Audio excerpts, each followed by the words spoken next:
ज़मीन के ऊपर गिरा देता है। ज़मीन पर जैसे इसके पिता गिर जाते हैं तो वो एकदम बुरी तरह से जख्मी हुए होते हैं। पीछे से माँ आती है, अब वो माँ को भी नहीं छोड़ते हैं। मनीष के साथ उसकी बहन होती है और उसकी भाभी होती है।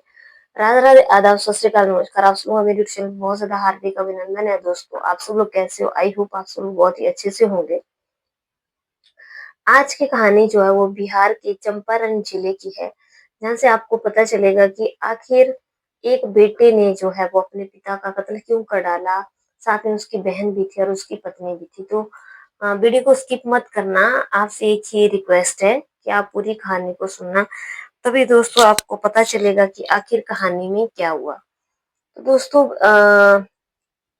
क्या होता है कि एक फैमिली होती है। फैमिली में एक भाई होता है, एक बहन होता है और एक पिता होता है, एक माता होती है। और भाई की शादी हो गई होती है, भाभी भी घर पे रहती है।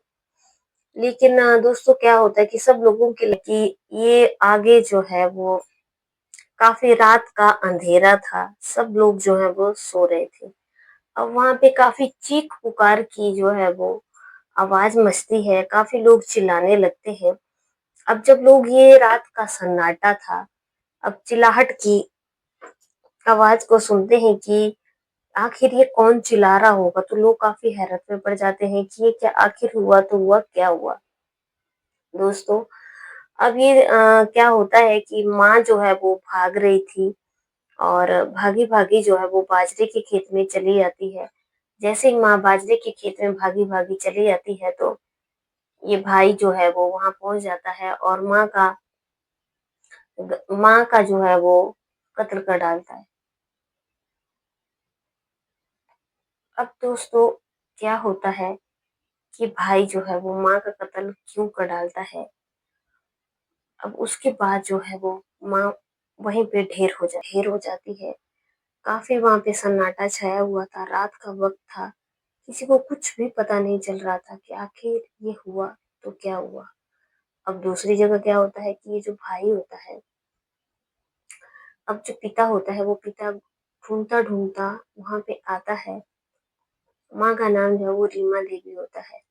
तो ये पिता को भी पकड़ते हैं और धारदार हथियार से पिता के को भी खत्म कर डालते हैं। अब माँ भी खत्म हो गई, पिता भी खत्म हो गया।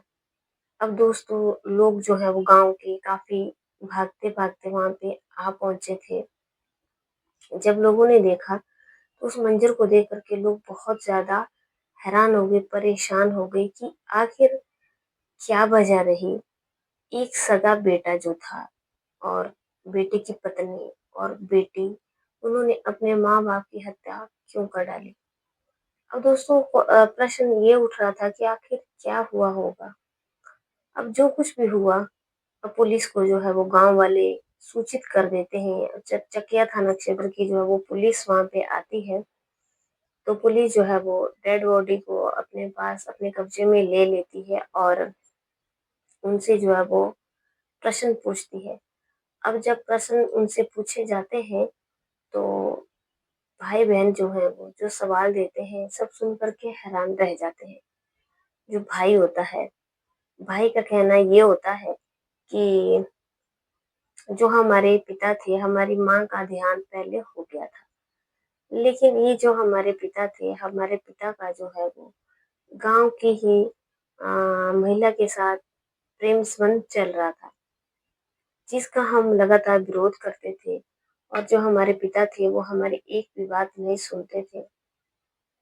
और जो हमारी सौतेली माँ है जो कहती थी वही किया करते थे। अब दोस्तों क्या होता है कि अब ये दोनों भाई बहन जो थे सौतेली माँ से बहुत ज्यादा चिढ़ खा गए थे, क्योंकि पिता जो थे वो इनकी एक भी बात नहीं सुनते थे। उन दोनों भाई बहनों को बिल्कुल भी पसंद नहीं था कि उनके पिता जो हैं वो किसी बाहर की औरत से बात करें। अब पिता ने क्या किया था कि सारी संपत्ति जो थी उनके नाम कर दी थी। पिता ने सारी संपत्ति उन्हीं के नाम कर दी थी।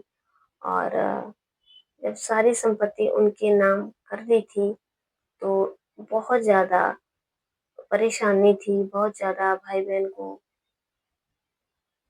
इन चीज़ों का सामना करना पड़ता था। सारी प्रॉपर्टी, ज़मीन के सारे कागज़ जो थे वो उनकी माँ के नाम थे, जो कि एक सौतेली माँ थी।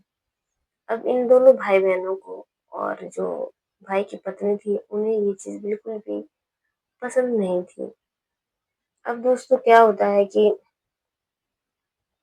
आगे-आगे जैसे समय बढ़ता चला जाता है, बहुत सारी चीज़ें सामने आने लगती हैं। अब ये दोनों भाई-बहन प्लान कर लेते हैं कि ये क्योंकि ये दोनों भाई-बहन अपने पिता से बहुत ही गुस्से में थे। पिता जो थे वो उनकी एक भी बात नहीं सुनते थे और इन्होंने जो है वो अपने माता-पिता को खत्म कर डाला। अब पुलिस जब ये सारी बातें भाई-बहन के मुँह से सुनती है तो वो अपना अपराध जो है वो कबूल कर लेते हैं और गाँव में काफ़ी सनसनी मच जाती है कि एक सगे बेटे ने जो है वो और एक सगी बेटी ने अपने माता-पिता को मार डाला और अब पुलिस जो है वो उन दोनों भाई-बहनों को अरेस्ट कर लेती है और अरेस्ट कर लेती है, लेकिन एक तरफ मंज़र ऐसा था कि पिता जो थे वो हमेशा-हमेशा के लिए दुनिया छोड़ के जा चुके थे। उधर माँ जो थी, माँ भी हमेशा-हमेशा के लिए दुनिया छोड़ कर के जा चुकी थी। भले ही वो सौतेली माँ थी, लेकिन दोस्तों कई बार ऐसा होता है कि इंसान का जो क्रोध होता है वो उसके सिर के ऊपर चढ़ कर के ऐसे बोलता है कि मतलब वो कोई भी अपने ऊपर कंट्रोल नहीं कर पाता है कि क्या हो रहा है। इस कहानी में भी यही हुआ कि अ, हँसता-खेलता एक पूरा परिवार उजड़ गया और अब ये लोग जो हैं वो पुलिस जैसे इनकी बातें सुनती है, पुलिस इनको अरेस्ट कर लेती है और अपने साथ ले जाती है। अगर पिता ने भी जो है दोस्तों बहुत गलती की थी। पिता ने जो है वो सौतेली माँ के नाम सब कुछ करवा दिया था, जबकि जो बेटा था उसके नाम करवाना चाहिए था, जो भी उसका अपना बेटा था। सौतेली माँ की जो थी अभी कोई औलाद नहीं थी, लेकिन पिता का भी जो फैसला गलत था। अब भाई-बहन ने जो है वो गुस्से में आकर के ये सारी चीज़ें कर दी, लेकिन गुस्से में आकर के ये सारी चीज़ें हुई, लेकिन जो कर्म अपने हाथों से हुआ वो तो खत्म हो गया। अब क्या था, पुलिस उनको लेकर के चली गई और दोनों बॉडी का जो है वो पोस्टमार्टम करवा दिया गया और अब उनका जो है वो पुलिस ने ही अंतिम संस्कार जो है वो उनका कर दिया, क्योंकि पुलिस ने उन लोगों को अरेस्ट कर लिया था। अब ऐसा होता है कि कई चीज़ों में जो हमें डिसीज़न जो है वो बहुत ज़्यादा सोच समझ करके लेने पड़ते हैं। आउट ऑफ कंट्रोल होकर के अगर ये चीज़ें करें तो हम कानून को अपने हाथ में ले लेते हैं। हालाँकि जो पिता ने भी किया था वो भी बहुत गलत चीज़ थी। तो ये थी आज की कहानी। अगर कहानी आप लोगों को दोस्तों अच्छी लगी है तो आप ज़रूर लाइक करना, शेयर करना और चैनल पे पहली बार आए हो तो चैनल को ज़रूर सब्सक्राइब करना। कल की कहानी में आप लोगों से फिर से एक मुलाकात होगी, तब के लिए जय हिंद, जय भारत।